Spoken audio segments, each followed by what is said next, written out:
Good morning, happy Friday, happy New Year's Eve, I guess. Wow, 2022. Oh, the meme that's going around is that instead of saying Happy New Year, we should all yell Jumanji and see if we can get the level to end. Obviously, we didn't do it last year, but yeah, we'll see. So, another exciting episode of Why Doesn't the Public Trust the Experts? I've been covering this on and off for about the past week or so. As far as inconsistencies, the fact that politicians will give us rules and won't follow them themselves, all sorts of fun things. So in the latest one, I'd heard about this, but yeah, so this is from the Daily Caller. Setbacks, inconsistencies mount for CDC under Walensky. Now, I posted memes yesterday and earlier today about, because the CDC's guidance, and let me preface by saying, yes, science can change, but I think what's happening, at least from my perspective, is that the guidance is changing after, it's not like Kim Iverson. I actually posted a video down, she was on the Hill. Yeah, I think it's yesterday is when I posted it. She was talking about how, I think it was Iceland, where they're saying, hey, here's the guidance that we have at this time. It could change. We'll do our best to keep you updated. Kind of making it seem like, hey, here's our guidance based on what we know.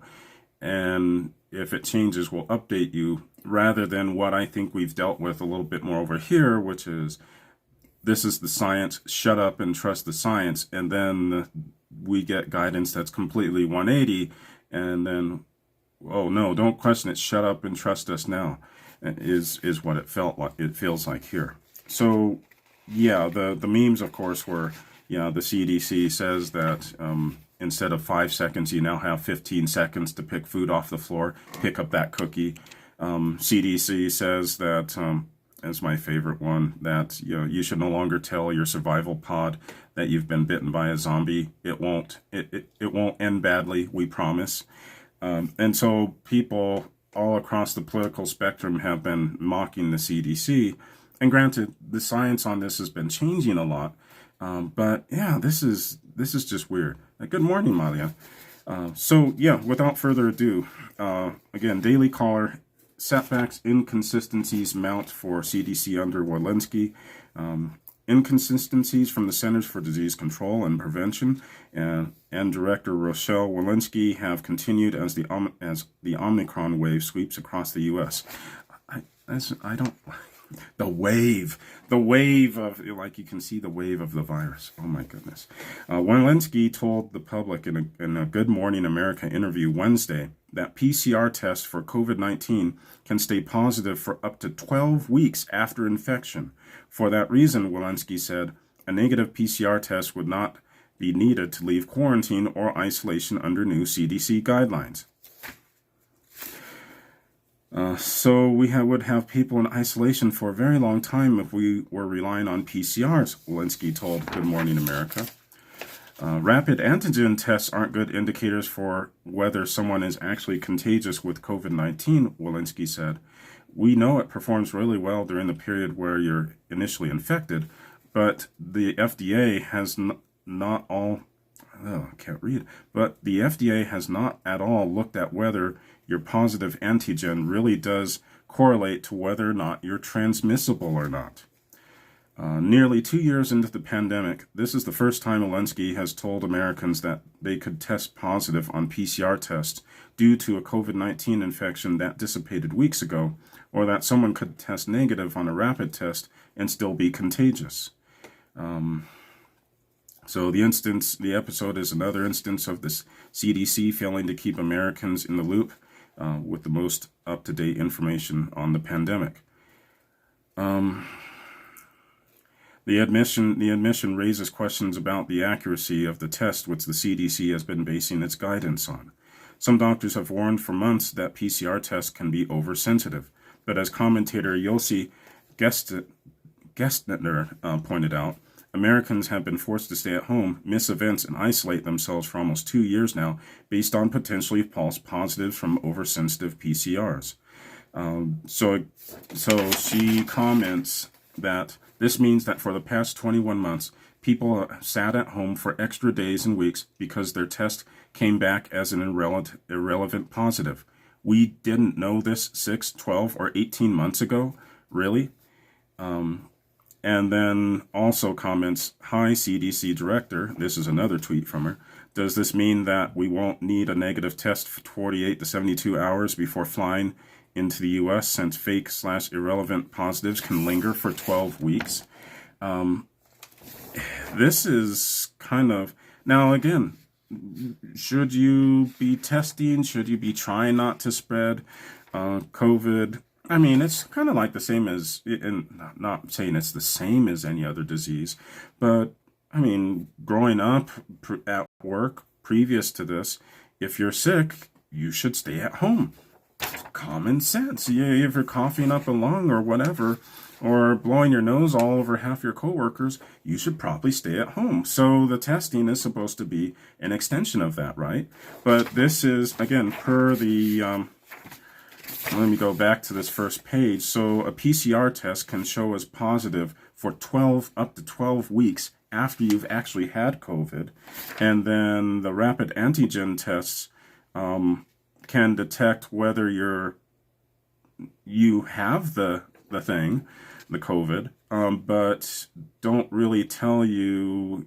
I mean, the whole thing is don't go out while you're infectious. There's always a period with quite a few diseases where you can be infected and still be fighting it off, but you're not passing the thing around because your immune system has started to assert itself.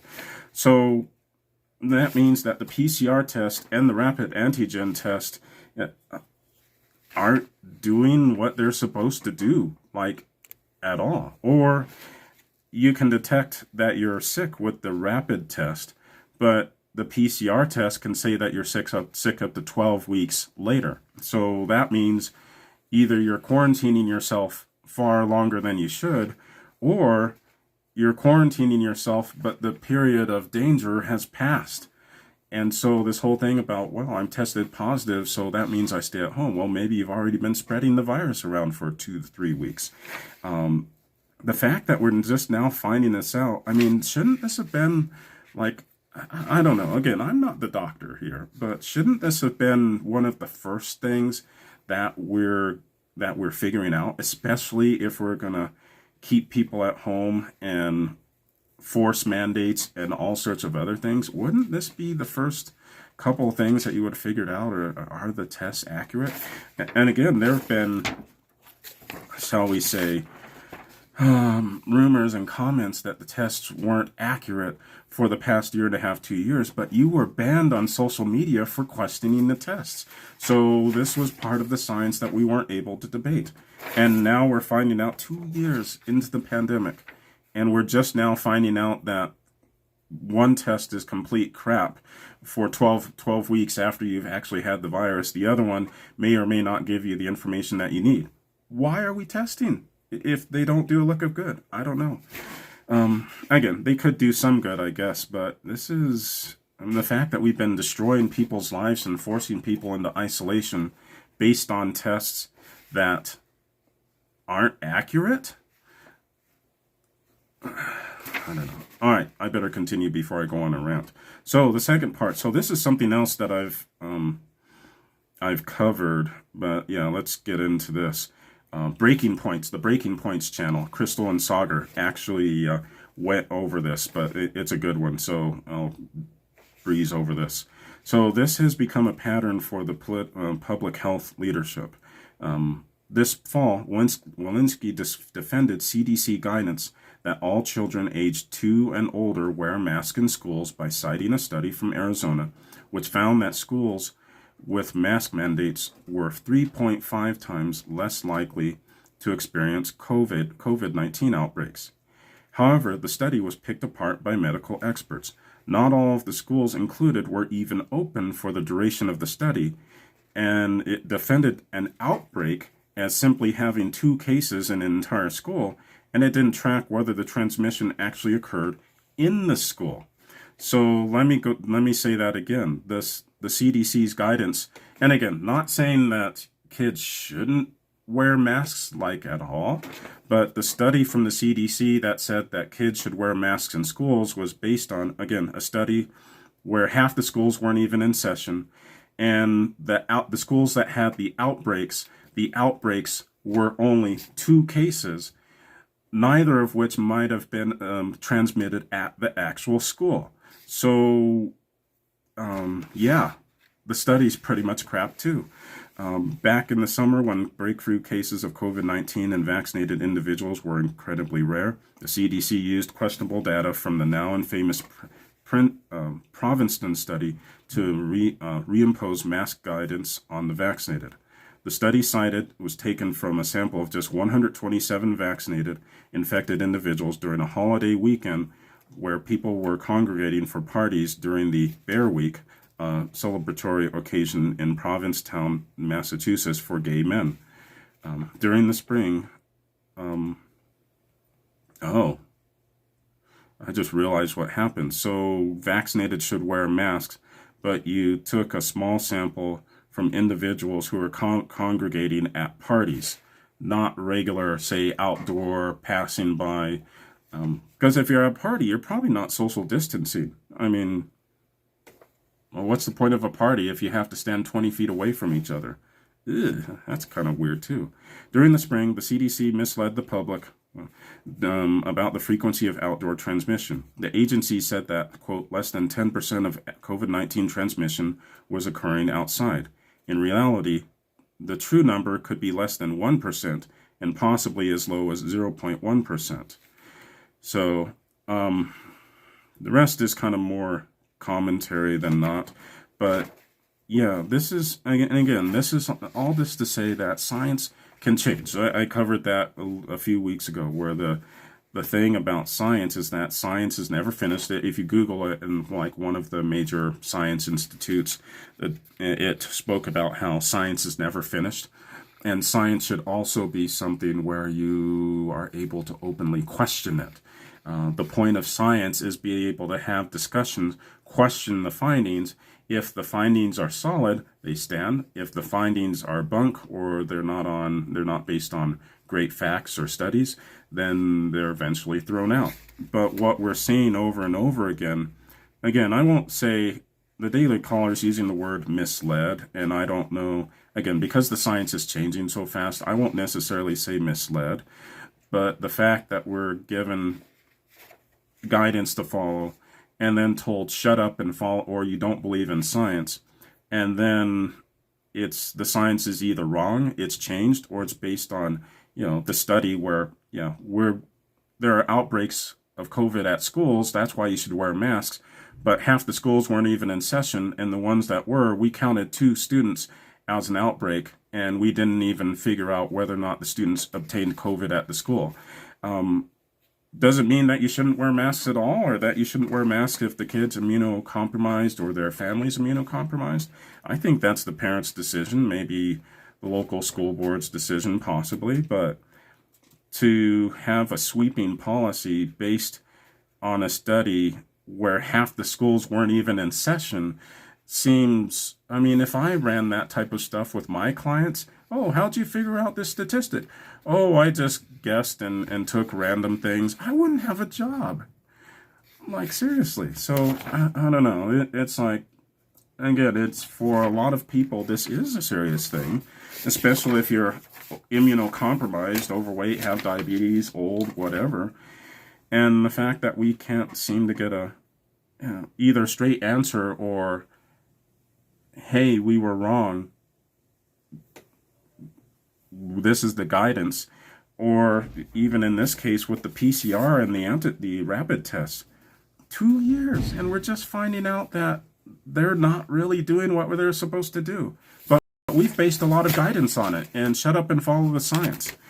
I don't know what to tell you. This is why people aren't listening. And if it is supposed to be serious, no one's going to listen at this point, or a lot of people aren't. And even the leftists who were wanting to follow CDC guidance are making fun of the CDC at this point because so many things have flip-flopped. So I don't know what to tell you. Do your own research to Something's wrong with her eye. Do your own research to, as much as you can. Um, Talk to people who are level-headed and look at the guidance, make a decision for yourself. That's all I can say. But the only thing else I can say is that if you're relying on the CDC to save your life, and to keep your best interest at heart by letting you out of your basement when they should, I think we're in trouble. So, I don't know. What do y'all think? Let me know. Comment. Give me your thoughts.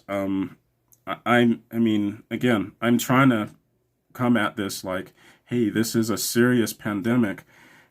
And even if you can fight it off, you should be getting exercise. You should be taking care of yourself. We should be taking this seriously, but it's hard to take it seriously when we get crap like this. And we're finding out about it 2 years into the pandemic. I don't know. What do y'all, let me know what y'all think. And I will talk to y'all later.